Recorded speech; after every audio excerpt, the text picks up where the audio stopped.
J'ai vu Pompo the Cinéphile au cinéma tout récemment.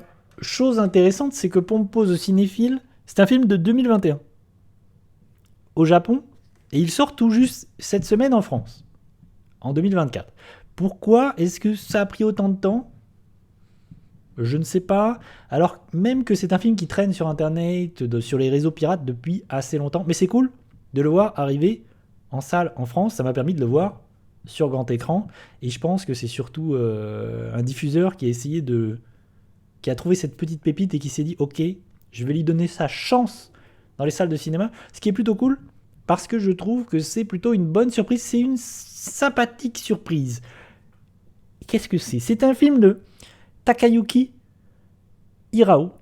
Et en faisant quelques recherches, je me suis rendu compte que cet éminent personnage avait travaillé sur notamment la série L'Attaque des Titans, la série Death Note, mais plus intéressant, la série Paranoia Agent de Satoshi Kon, et notamment, il a travaillé aussi sur Millennium Actress de 2002 de Satoshi Kon, éminent chef-d'œuvre.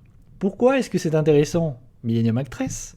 Parce que quand j'ai regardé Pompo, j'ai pensé en permanence à Millennium Actress, qui est un film de Satoshi Kon, chef-d'œuvre. Hein. Si vous n'avez jamais vu aucun film de Satoshi Kon, allez-y, c'est tous des chefs-d'œuvre. Paprika, Perfect Blue, j'en passe, Paranoia Agent d'ailleurs, la série, elle est très bien aussi. Voilà. Un génie mort trop tôt, malheureusement. Et Millennium Actress, c'est un film sur le cinéma, hommage au cinéma, lettre d'amour au cinéma. C'est un film sur le cinéma, c'est un film qui parle de cinéma. Voilà, c'est vraiment un film génial. Et Pompo, c'est ça aussi.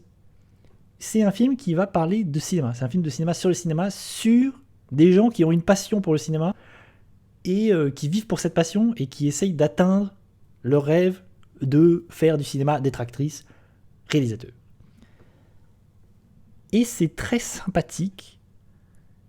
D'ailleurs, un truc que j'ai pas dit, c'est que en VO, le film s'appelle Heiga Daisuki Pompo-san. Ça a été traduit Pompo the cinéphile, mais en fait ça veut plutôt dire j'aime les films, j'aime beaucoup les films Pompo, et on pourrait le mettre dans la bouche du personnage principal. Ce qui explique qu'en fait on suit ce personnage, on suit un jeune garçon qui en fait est assistant de Pompo qu'on voit sur l'affiche, la petite enfant blonde, qui est productrice de cinéma, elle produit des films de série B, et lui, il est assistant, et son rêve, c'est d'être réalisateur, de faire des films, de faire du cinéma. Et donc, il se retrouve dans le milieu du cinéma, comme ça, et un jour, il va avoir la chance, grâce à Pompo, il va avoir sa chance pour réaliser son premier film. Et on suit du coup ces trois personnages, on suit l'assistant, qui est un peu le personnage principal, on suit Pompo, qui est la productrice, et on suit une jeune actrice, qui est une jeune femme qui veut devenir actrice, et son rêve, c'est de... Oui, ça c'est un peu bizarre. C'est une enfant qui produit des... Ça c'est... Je vais revenir là-dessus, parce que moi c'est un truc qui me dérange un peu. Et on suit aussi cette jeune actrice qui veut devenir actrice, et qui du coup va avoir sa chance, grâce à Pompo aussi, de devenir actrice. On va avoir ce personnage qui va réaliser son premier film, produit par Pompo, avec cette jeune actrice. Et ce qui est intéressant, c'est que c'est un film qui est plein de clins d'œil au cinéma. C'est un film pour les gens qui aiment le cinéma, quoi. Qui est vraiment, c'est une sorte de lettre d'amour, vraiment. On suit ce personnage qui est rempli de cinéma, quoi, qui a envie de... qui est passionné par ça. C'est rigolo parce que c'est un truc que j'ai vu quelques films comme ça récemment, de films japonais, où il y a cette idée de la passion, et de suivre sa passion, et de vraiment essayer d'en faire quelque chose. Il y avait ça dans Tunnel to Summer. En fait, des artistes, cette idée de ces artistes qui essayent de vivre de quelque chose qui les anime au plus profond d'eux-mêmes. Et le chemin, qu'est-ce que c'est que d'essayer de vivre de sa passion? Qu'est-ce que c'est que d'essayer de faire vivre cette passion? Il y avait ça dans Tunnel to Summer, il y avait ça aussi dans Mondays, comme un lundi, récemment. Je sais plus, j'en ai parlé de Mondays. Oui, j'en avais parlé. Comme un lundi où, en fait, c'est l'un comme l'autre, c'était l'idée d'être mangaka et de devenir artiste et de devenir auteur de manga. Et effectivement, tu le disais, Pompo. Alors, ça, c'est un truc qui me dérange, je vais passer là-dessus, mais on a ce personnage de Pompo qui est une enfant de 12 ans, un peu hyperactive. Et c'est un personnage dans l'animation japonaise un peu caricatural et un peu... moi, j'en peux plus de ce genre de personnage. On le voit tout le temps, partout. Et il y a ça aussi dans Pompo. Et ce genre de truc, ça me fatigue. Et il y a un autre truc. Ah, plus Wakuma. Il y a un autre truc qui m'embête aussi, c'est la sexualisation des personnages féminins. Dans le film, là, il y a ça sur les protagonistes féminins. Dans l'animation japonaise, il y a beaucoup ça. Et c'est un truc qui me chafouine, surtout que, bon, je trouve que ça n'avait rien à foutre là, en fait. Ça n'a pas grand-chose à faire là. Et on a ça dans Pompo. Je trouve ça un peu... en fait, je trouve ça un peu déplacé. On va me dire, oui, c'est le cinéma japonais, c'est le cinéma d'animation japonais. Mais bon, mine de rien, je trouve ça toujours un petit peu déplacé. Surtout que là, il n'y avait pas besoin. Et qu'est-ce que je disais donc? On suit ce protagoniste. Je vais mettre des petites images quand même. Faisons-le. Soyons un peu intelligents. Soyons un peu... voilà. J'ai mis 2-3 images. Comme ça, on va se rendre compte de à quoi ça ressemble. Qu'est-ce que c'est? Parce que visuellement, c'est chouette. Je trouve visuellement, c'est un film qui a des idées. C'est un film qui a envie de représenter. Parce que, par exemple, faire du montage. Dans le film, on va voir le personnage faire du montage. Et mettre en scène quelqu'un qui fait du montage sur son PC, machin, c'est un peu chiant. C'est pas folichon. C'est un peu difficile. Du coup, il va faire ça de façon très shonen, où tu vas voir le personnage se représenter avec une épée, bam, qui tranche littéralement dans la pellicule. Tu vois les pellicules tourner autour de lui. Ça, c'est un peu cool. La façon dont le film va permettre de visualiser les métiers du cinéma, c'est un peu amusant. En fait, le film s'amuse avec ça.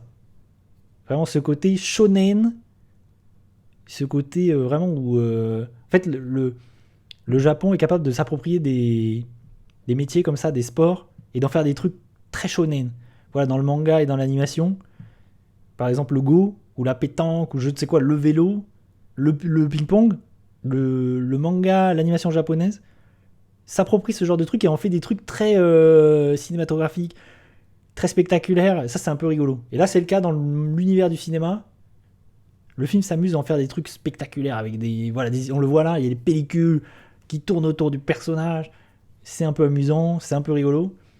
C'est un peu cool. Et il y a plein d'idées comme ça. Il y a des projections derrière les personnages, il y a des trucs qui se passent. Par exemple, il y a un moment donné, il va voir quelque chose, le personnage va voir, le protagoniste va voir un truc dans la rue, un petit instant comme ça de quelques secondes, et paf, il va se dire, tiens, ça pourrait faire une scène, un plan cool. Et il y a comme ça, un truc qui se passe, un arrêt dans le temps et tout. Il y a plein d'idées comme ça, un peu amusantes, un peu cool.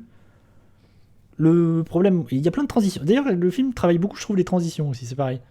S'amuse à faire des transitions un peu ludiques, un peu sympathiques au niveau de la mise en scène, et ça, c'est pas mal du tout.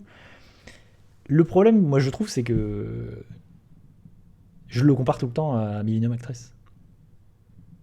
Et c'est un peu dommage parce que Millennium Actress, c'est un foutu chef-d'œuvre. Là, c'est juste moins bien. En fait, c'est un peu Millennium Actress plus grand public, j'ai envie de dire. Plus pour enfants. Mais c'est un très cool film. C'est un cool film. En fait, c'est un film aussi qui dépeint le monde du cinéma, la production du cinéma, et qui aussi montre qu'est-ce que c'est aussi un monde de... C'est une question d'équipe. Ah, c'est ce dont je parlais tout à l'heure. On le voit s'arrêter sur un instant. En fait, on montre vraiment que c'est aussi un travail d'équipe, quoi. C'est une histoire d'équipe, c'est pas qu'un réalisateur, qu'une actrice, c'est toute une équipe avec lui. Le film aussi montre qu'est-ce que c'est que de... Ça, c'est intéressant. Il montre aussi qu'est-ce que c'est que de produire un film. Et il y a tout un truc, il y a toute une sous-intrigue avec un personnage de banquier, financer un film, qu'est-ce que c'est que financer un film? Évidemment, c'est très résumé. Le film va pas dans les détails, vraiment, il y a plein de trucs qui sont où ça va très vite. Évidemment, il peut pas tout dépeindre, il peut pas tout expliquer comment ça fonctionne, le financement et la réalisation d'un film. Mais je trouve qu'il aborde plein de choses, de comment ça fonctionne, de comment sont créés les films. Et c'est vraiment cool. C'est vraiment un très chouette film. Je sais plus combien j'ai mis sur Letterboxd. Je crois que j'ai mis 3,5, quelque chose comme ça. Je trouve que c'est très chouette. C'est pas extraordinaire. C'est pas fou. Ah, je l'ai vu en VF. C'est vrai que j'avais parlé de ça avec Dazer. Je l'ai vu en VF et moi, je la trouve pas horrible. Je pense qu'elle peut être gênante. Mais c'est comme d'habitude, c'est toujours problématique. Adapter ce genre d'animé, ce genre de film d'animation, avec des personnages Vraiment, en plus de petites filles, machin. C'est des choses qui sont difficiles à adapter, difficiles à doubler en France. Moi, je trouve que ça passe. Elle est pas vraiment problématique. Mais bon, je pense que c'est mieux de le voir en VO. Je pense très clairement, c'est toujours mieux ce genre de film de les voir en VO. Mais je trouve ça bien d'avoir fait. En fait, je me demande toujours pourquoi est-ce que vous faites une VF. Mais c'est bien parce que ça l'ouvre à plus de public. Ça l'ouvre vraiment. Je pense que là, les distributeurs, le distributeur du film, c'est vraiment. Je pense il avait une petite pépite entre les mains. Il avait envie de lui laisser sa chance dans les salles de cinéma. Je sais pas s'il est beaucoup distribué. Moi, j'ai la chance qu'il soit distribué dans mon cinéma. Je sais pas s'il est beaucoup distribué dans toute la France. Mais vraiment, le fait de l'avoir doublé, d'avoir fait l'effort et de le sortir aussi tardivement, vraiment, j'espère que le film va un peu marcher. Je suis pas sûr, hein, franchement, il arrive en plus à un mauvais moment où il y a des trucs comme Vice Versa 2, Monte Cristo, machin. Il y a un autre film d'animation Blue Lock, animation japonais. Je sais pas s'il va réussir à faire son petit trou, mais en tout cas, c'est une jolie surprise. S'il est quelque part pas loin de chez vous dans un cinéma, moi je conseille. Vraiment, c'est très sympathique. Surtout pour. Moi, j'aime particulièrement ce genre de films qui parlent de cinéma. C'est un genre que j'aime bien, que j'affectionne. Et il est dans cette catégorie-là. Si vous aimez le cinéma, si vous êtes cinéphile, ça va nécessairement vous parler, quoi.